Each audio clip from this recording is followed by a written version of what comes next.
Hey guys, welcome to the B-Sides. I'm Eric, your host, and today for our guest we have Christian Rowe. Hey Christian. Hey, what's up, guys? Wow, that was really Hey, what's up, guys? quiet. Hey, what's up, guys?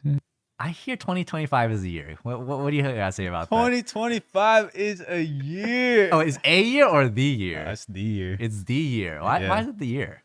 Oh man, a lot has happened. I think people talk about. I don't know if you felt it when you turned 25, but like your frontal lobe developing. Oh, Or- fully Yeah, developed. people always say that, but like 2025, I'm not 25 yet, but I'm feeling it at the forefront of my Yo, frontal you lobe. feel yourself peaking. I actually feel like my forehead is like expanding. Yeah. And I think yeah, I mean, I ended up getting a job at the end of 24, and then I think that has been like a prayer that has been answered for a while cuz I lost my job last May. Hmm. And then so taking that into 2025 was like pretty good. Pretty And good. That's an understatement. It was pretty good. Yeah. Yeah. It's like it's been a lot better than like my previous job too. Gotcha.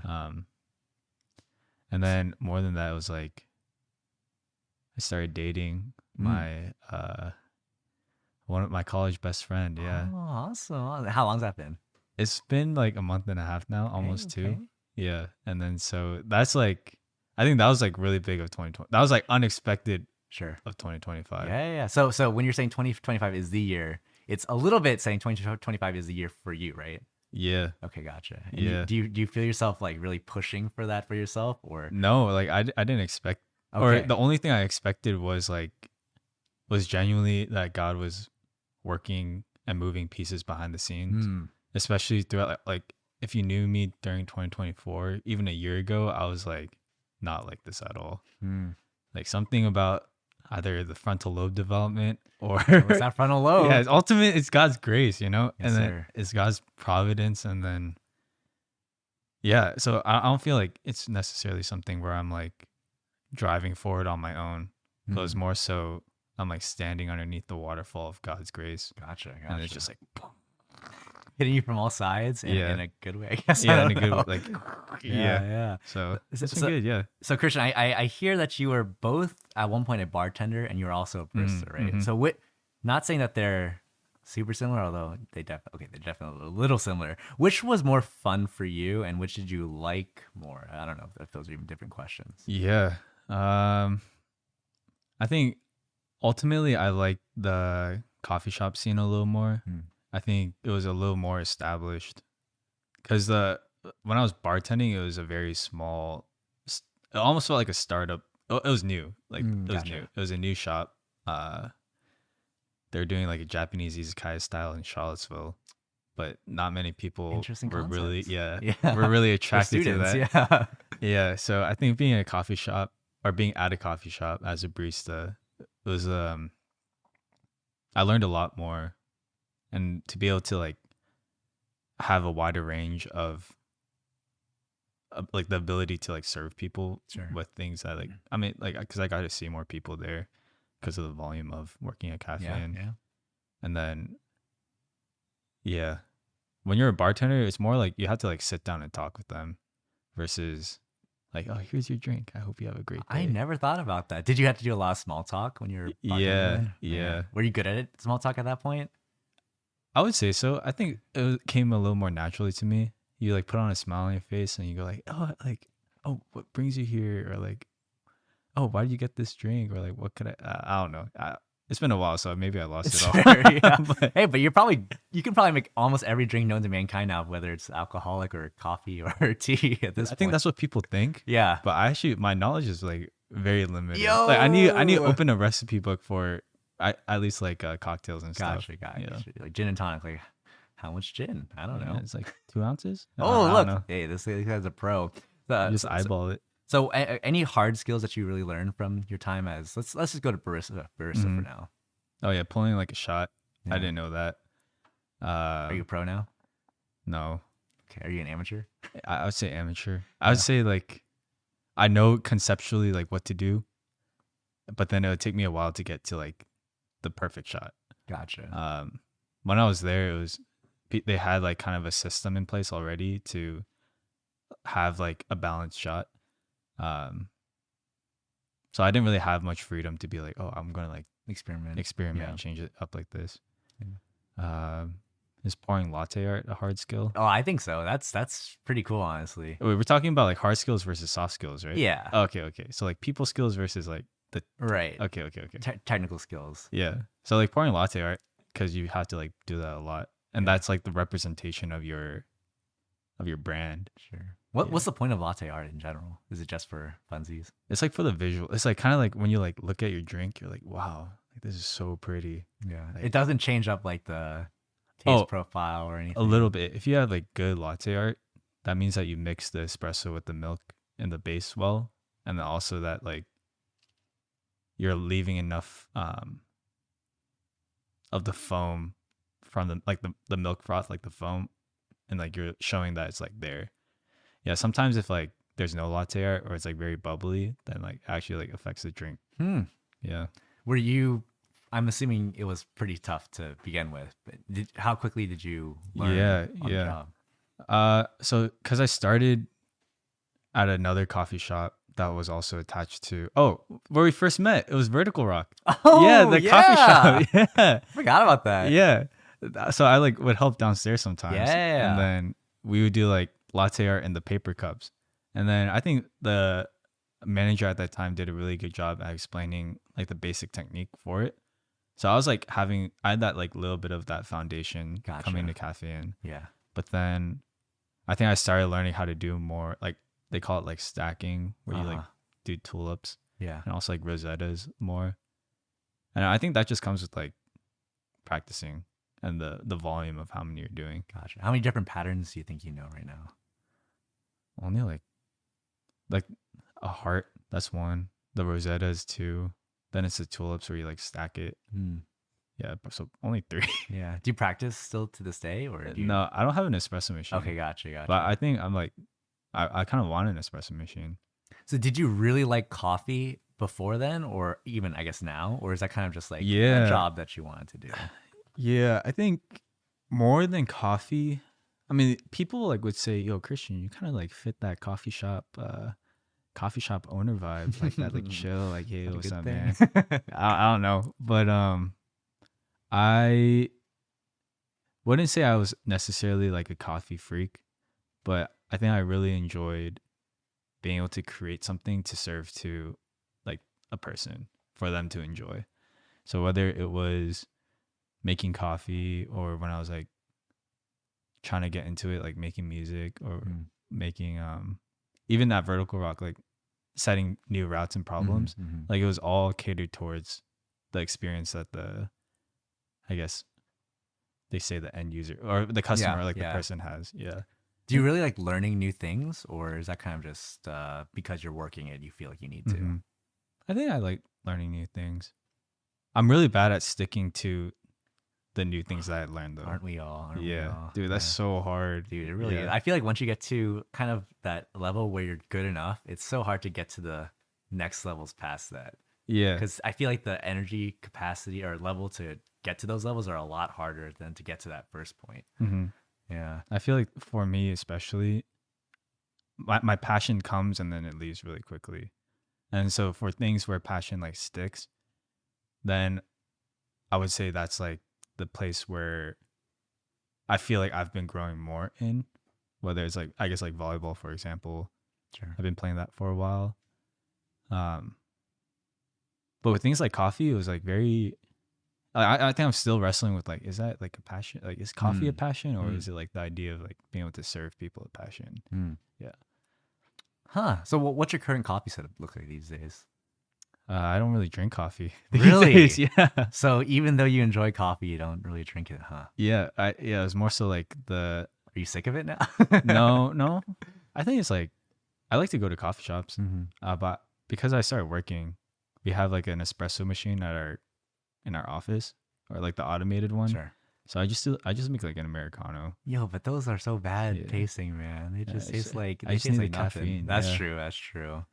Yeah. Do you I need to cut myself now. That's crazy. I forget Take my your next time. question. Take your Yeah. time.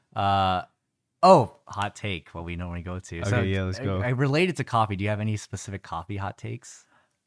It's not necessarily a hot take because I feel like people. Yeah, it's not a hot take necessarily, but people that like try to get a specialty drink, they're like, "Oh, the espresso tastes like really bad," but then they added like 6 pumps of vanilla syrup. It's like, make it make sense. Yeah, So because one customer's not always right. one time I was pulling shots, right? Yeah. And then this customer came and was like, "This tastes so bad. It's so bitter." But she got like I forgot what kind of drink it was, but it was like a very sweet drink Yeah. with like cold foam and like cream coffee, like all like everything. It was like maxed out. And she's like, "It's so bitter, right?" I'm like, "Okay." So then I poured the same shot. Hot take: don't pour the same shot, or like change up the shot. Right. If it's Yeah. bad, Yeah. you know. If If the they think customer, that, yeah. but I was like, we were in a rush, so I like just gave her this exact same shot. And she's like, "Oh, it's so good." I'm like, "I'll make it make sense, man. Make it make sense." Because the point of espresso is consistency, right? Consistency, You're doing yeah. the same thing every time. Yeah. And then if it's like, you can't taste the espresso if it's like, unless she has like the god tongue or something. Yeah. But, Yeah. yeah. So your hot take is that people don't know what their own tastes are. Yeah. Or like what they, oh, that sounds kind of, yeah. Hey, no. Hey, it's. I would realistic. say like, just be okay with a not so great espresso shot if they're getting a lot of, or anyway, they're all espresso shots should be great. Sure. Consistent. Consistency is key. Yes. But then if they add like so many additives to it, then it's like, yeah, you're gonna the espresso shot taste won't be like as important. Do you think you're able to now gauge when you taste a shot espresso, like what's a good shot versus a poor shot? I think I'm trying to get better, or I think I was like getting better at it bit by bit. But then there's a point in time where throughout the day, if you're tasting a lot of shots, your tongue is just going to get numb to like everything. Yeah. Do you have to get like a palate cleanser? Or? Yeah. Usually we just drink water. Yeah. That's a good point. I feel like I would probably be sick of coffee, and I still love coffee too after pulling shots day in, day out. Yeah. Did you ever get fatigued, I guess, from working that, or was it like still enjoyable up to the point where you were working? Yeah. It was enjoyable. But it did get a little tiring. Yeah, Just like the for sure, physical yeah. demand of standing for like 6 hours and like being like, like coffee. Yeah. Yeah. Were you mostly kind of pigeonholed into specific roles, like day to day, or did you kind of have to be a general, I'll do everything kind of guy? Yeah. So the way that they run their system was they had like 3 people at least behind the bar, and then cashier does cashier, and then there was like a backup for the cashier and the barista, and then it's like the barista. So I kind of like made my way up. You start from cashier and then you kind of go all the way to barista. Mm-hmm. And I kind of like made my way up pretty quickly, and I enjoyed spending my time most as a barista and as like barista backup. Because when you're a backup, you're especially like on a Saturday where it's like so busy, you're just standing there steaming milk. Oh, and on the winter too, like you're steaming milk and you're like pouring the milk. You're like, yeah. And you then as ever a have to, barista, like- you're like, Yeah. like just pulling shots. Like, Yeah. When you first started, I'm sure you're really careful of everything you're doing. Do you think you got less careful, or do you think you just got way better, or maybe that didn't even happen, and kind of it just got easier to do things quicker? I think efficiency just goes up as you know how to do things faster. Yeah. Yeah. Especially in a high volume shop like that, Yeah. like speed is like so important. Yeah. Yeah. They're like, you have to do this in like you have to pull 2 shots in like Yeah. 30 seconds. Would you ever get frustrated? Who would you get frustrated more by, like team members because you're working with them day in, day out, or is it just customers who are, again, probably don't know exactly what they're talking about sometimes? I really love my team members Awesome. back when I was working there. I think that if I didn't have them, the job I would be doing would be like exponentially harder. Yeah. So it was actually like a well-oiled machine. It was, yeah. It's awesome. And was that like a management system where because the management was so good, it was able to kind of trickle down into that day-to-day workflow for you guys? Or do you think that's kind of just how things work as being behind a counter baristas? I think the management made it a focus to like run like that. Yeah. Awesome. And is that something you'd want to ever return to, or you're like, okay, that was a good period of my life, I think I'm just gonna... Yeah. People ask me like, "Oh, Christian, what about your coffee shop dreams of like opening a coffee shop. And then I don't know. Right now, it doesn't feel like it's at the forefront of Sure. my mind. You're more day to day right now, Yeah, going to work, figuring saving that out. up, figuring out life, Yeah. figuring out like where this next year will go. Yeah. Yeah. Where do you think this next year is going for you? And I just kind of switched topics, but No, that's good. I like that. I like yeah, that. you like that? Oh, Yeah, I that's I like that. practice Just that. switch it up. Yeah. Yeah. So, we did talk about 2025 as your year, Mhm. but that's kind of up to this point. Well, what do you kind of envision kind of going forward? Mm-hmm. I think actually for this year, I think it really is just sitting in kind of like what I mentioned before, like the waterfall of God's grace. Mm. And it's kind of funny because you have a photo that I'm looking at right now Yosemite. of the waterfall. But yeah, because it feels like things have like started setting into place, whether relationally or work wise too. And even church too. Like I feel like with church, serving at the college ministry and wanting to do that again for another year and just wanting to like be more active as a member soon. Mm. Like those are things that I want to kind of just like carry consistently throughout this year. So it's more so like a matter of being faithful in the little things. Gotcha. And speaking into church membership a little bit, I know you just recently took the classes, and you said you're going to become a member in the next cycle, I guess.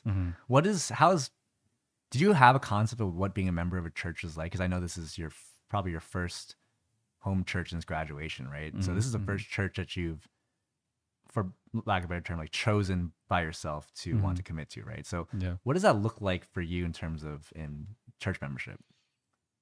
What does it look like to? I guess adopt CCPC as a home church. Oh yeah. I think to answer that question, I have to go back to where I was before even deciding to become a member. I was just very. It just felt very, or so like right after I graduated college, like going to church was really on and off, and I'd be like, do I want to go to church? It's like, do I want to go to CCPC? But then, I think as time went on, and as I realized the idea of a church family is to know and believe and trust that there are people who are like fighting for you and rooting for you, even like when you can't do that for yourself. I think that's when I was like, man, maybe like what is there to wait to be a member? Sure. Yeah. I feel like sometimes we add so much weight to the word being a member. Like that means like you have to like, I mean, there is a level of commitment and a level of like service and and like saying like I am part of CCPC. But then also like we're like, oh, I can only be a member when I feel ready to like serve or like ready to like give my heart fully 100% to the Lord, or like if I'm like completely free of any doubt. Sure. Yeah. But I think there's just a point where I was like, I've been here for almost 2 years and I've been serving. Maybe some people were like, why is this guy serving and not a member? Right. So I was just like, might as well just become a member. And also like what's been really good in the membership class was that it's like re-stirring my heart for especially the Korean American church. And so it's been good. Yeah.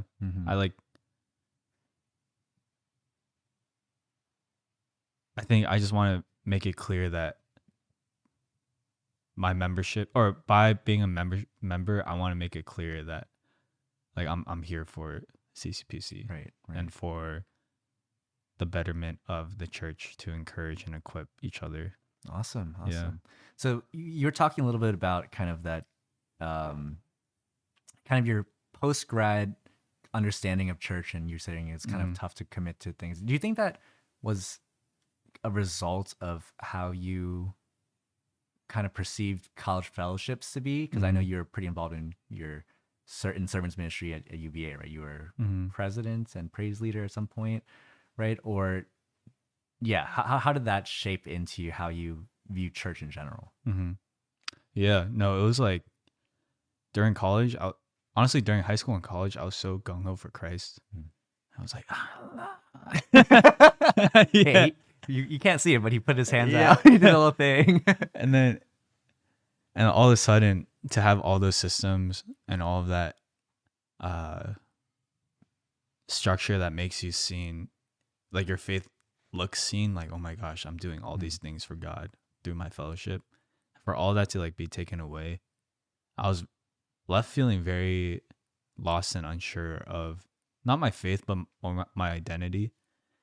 Like, am I wired to be I'm like wired to serve, but why am I not serving? Or like I was doing all these things in my past, like why am I not doing that now?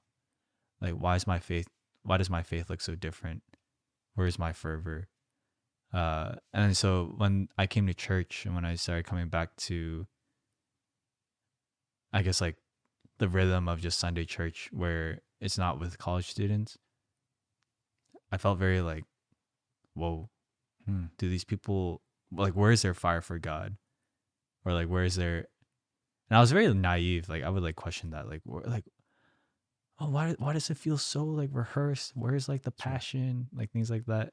But then I think as I like spent more time kind of sitting in that post grad season and even walking through like the process of being like, I don't want to go to church, or like I'll just sleep in, to even now being like redeemed in that.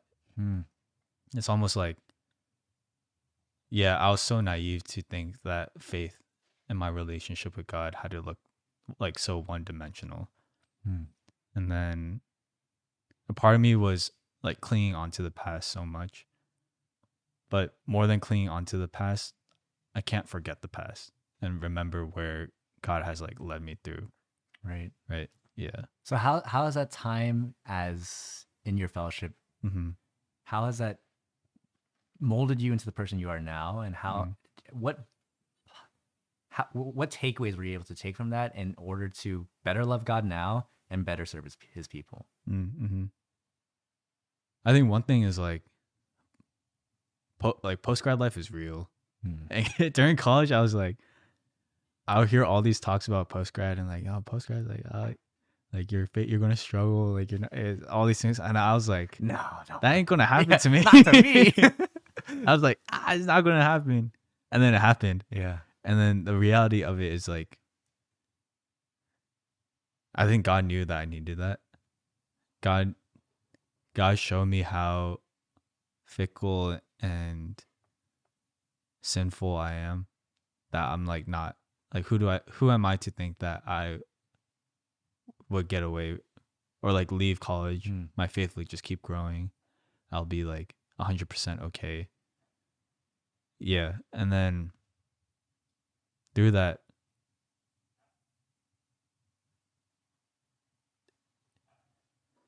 yeah, I think through that, like the reality that like God is just sufficient through it all.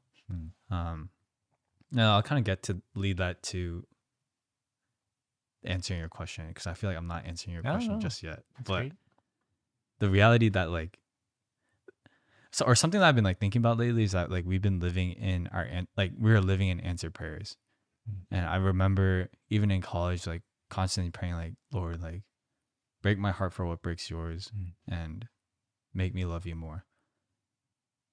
To think that like this is the way that he would have done it, like I wouldn't have thought that at all. Like failing to graduate on time, or not being able to get a job for a year, or like going through relationships, or even like not coming to church and like not being consistent. That like there's all these things that I thought I was like messing up in or failing in reality is like God was like sharpening me, and in the end like ultimately redeeming all of that to answer my prayers for me to love him more and be more like him.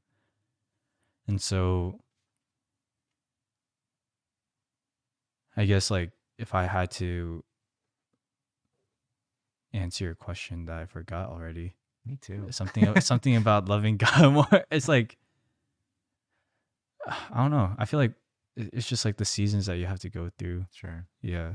Like surround yourself with a community of people that can fight for you when you can't fight for yourself. I think that's what I found here at CCPC, was people that in the moments where I couldn't say to myself that I was like okay and that I'm not like making mistakes, or maybe I was making mistakes, but not like that. Like God shows me grace that like you can keep running this race. Like even when I felt like a failure, other people were like, "No, you're not." And then I think I found that here, and I would say that's like what continues to encourage me Sure. is like the community.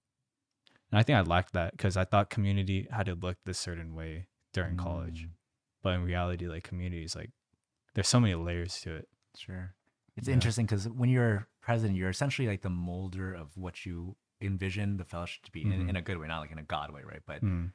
and when you graduate, you kind of enter this whole new stratosphere where you are now just be the receiver essentially, and you need to find your new place Mm. to fit in. I feel that that's got to be tough, and you know, we a lot of us experience the same thing post college. Mm. How were you able to get out of that valley at the end of the day? You know, because it's Mm. not like you just God just randomly said one day, okay, you're no longer in the valley. You know, you're back at the top. Mm. Was that a tough process, do you think, for yourself? Did you put a lot of personal effort in, or do you feel like it was really God putting people into your life to Mm. kind of help you through that? Mm. No, I think it was like it started with God placing the right people in my life. Like shout out Mason and Sumin. Mm. In the beginning, they were very adamant on being like, Christian, just like come to church. Like, just come to church. And it was like the continual outreach that ultimately led me to coming back. And then it was like a conversation I had with Daniel of just like, why are we so afraid to dive headfirst into the sea of God's grace? Mm. And then me diving headfirst was like going to youth retreat for the first time and serving there. And then that kind of just like cascaded to like God placing another opportunity to just say like yes to him and just like walk through that open door. And then he wasn't really like closing any doors. And I was just like constantly, I was like walking through those doors. And even though like a door I walked through was like, could have been a moment where I'm like, what the heck am I doing? Or like, this isn't what I want to be doing. Like I was like still using that. I think especially coming from kind of like a role where like all throughout college, like people would see me as Christian, the guy who like serves or who like really loves God. And I had like all these titles and all these roles and identities that I was like living in. And then for all of a sudden when all of that gets stripped away, it's like, well, who am I? Like, I'm not serving. I must be doing something wrong. Or like, I'm not like, my faith isn't strong. I must be doing something wrong. I think I was like going through like a little bit of a identity crisis during that time. But it wasn't until, just like people reminding me, saying like, Christian, like before all of that, like you're loved and known by God, and that like we're your friend because like it's like you're you. I'm like, dang, yeah. Like those are like the words I needed to hear. Sure. Almost, sure. Yeah. I love how God placed these people into your life prior, and then they walk with you through that. Yeah, too. yeah. Because that's really showing God's providence, to me at least. And I'm sure, you know, going forward into the future, you're going to fall into, we're all going to have valleys and hills and mountains that we're going to go through. So what are some ways that you would want to in the future kind of wrestle with those valleys now that you've kind of gone through one yourself? And what does that look like also for you to help others through their own valleys? Yeah. I think for myself, it's, I don't know, like even like these days as I'm pursuing my girlfriend, it's like, and even with work too, there's so much fear of, oh, I'm scared I'm going to mess up, or fear of like, is this just like, am I even doing this right? But there's a strange sense of peace where it sounds cliche and it sounds so light to just say like, oh, I surrendered it all to the Lord. But to really know that like God is the God who gives and takes away. Like I don't need to fear my inabilities or my unreadiness or my capabilities. Like in the end, I think God will have his way. I've been like holding on to that a little more. Yeah. And also that nothing in the past that has happened to me like was a waste. And I think it's so easy to like get out of a valley or get out of like a hard time and be like, oh, I'm like so like, oh, I'm free, like I can do it. But then it kind of goes back to like, we can't cling on to the past, but we can't forget the past Exactly. of like what God has been doing and God has done. And so I think not forgetting the past and like constantly giving him thanks for that, all these things that are happening in the year of 2025, in my year. I'm just Your kidding. year. In my year, yeah. And God, I don't know, yeah. It's like like none of the things in my past were wasted, and they were all leading me up to like this season that I'm in right now. And to encourage like other people who may be going through that too, and how I would want to encourage them is to just like keep sharing my story. Yeah. I said it a lot. There was like a time where I would say like, or I said it during the CC, the Grace story, but that like we all have a story to share that God has given us, like all a unique story to share. And it's like our suffering is a very qualifications that allow us to connect with others in their present sufferings.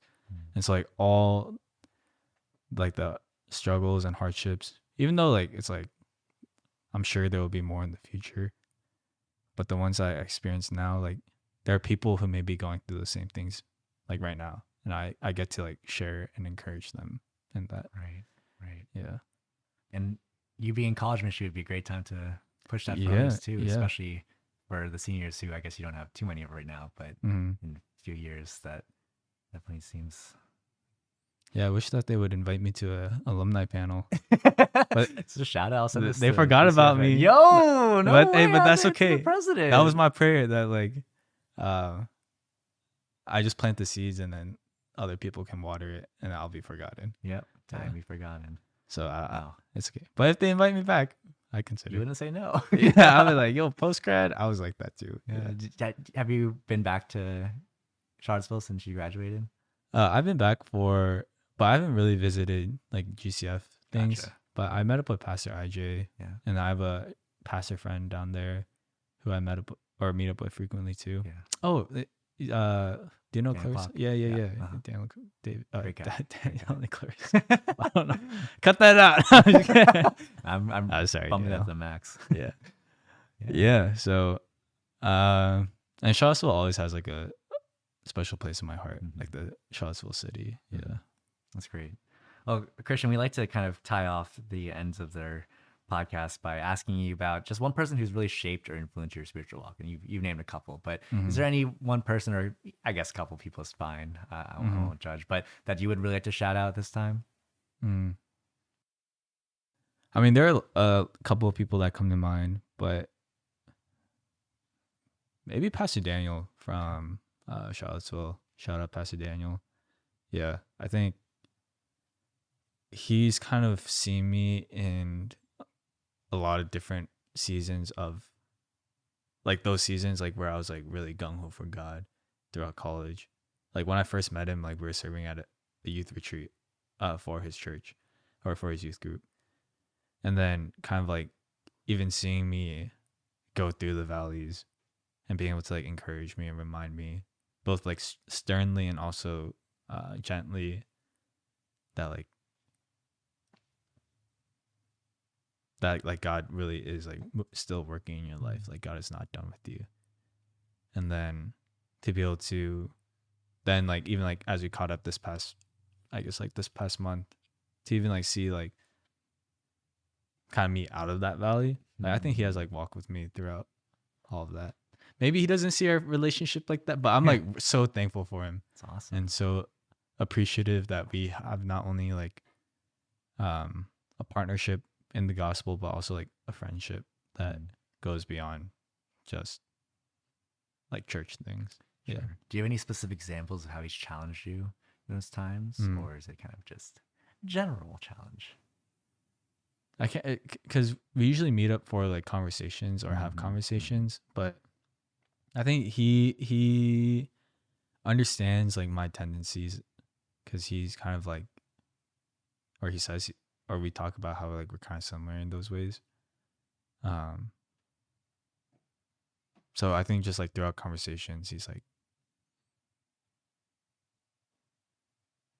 it's just yeah, I don't have like a specific challenge, but Sure. it's He's more so bold in the gospel and kind of challenges you to be like that. Too. yeah, and just like he reminds me of like he reminds me of the goodness of God. Sure. Yeah, in all those times too, and just like seeing him like walk in his life a little ahead of the race, I'm like I want to like keep running like that too. Mm. Yeah, Follow me as I follow Christ, kind of way. yeah, It's great. yeah. Thanks. Yeah. No, go for it. An honorable mention lately. It's kind of it's very he probably has no idea, Uh-huh. but Jesse Oh yeah. at church, yeah, Sangmin's dad, Yeah. yeah, Jesse and Min, they have been like,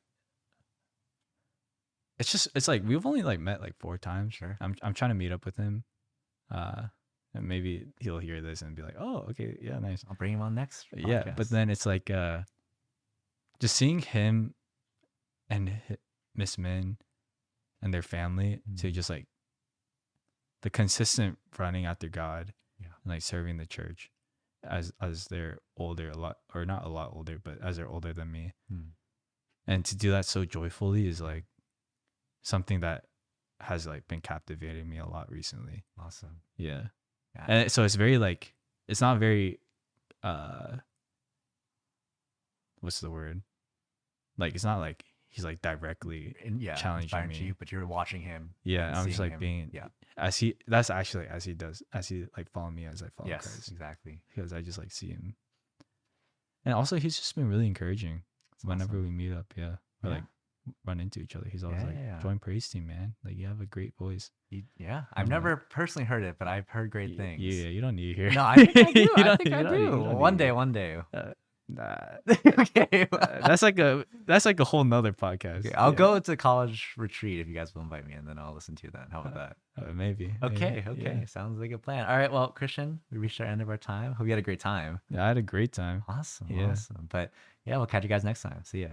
Thanks everyone. Shout out to, I'm just kidding. Oh shoot, I messed up the flow already. Yo, I messed up the flow. Can we cut that? Can we respawn? No, that's gonna go into All right. the end, bro. All right, bye guys.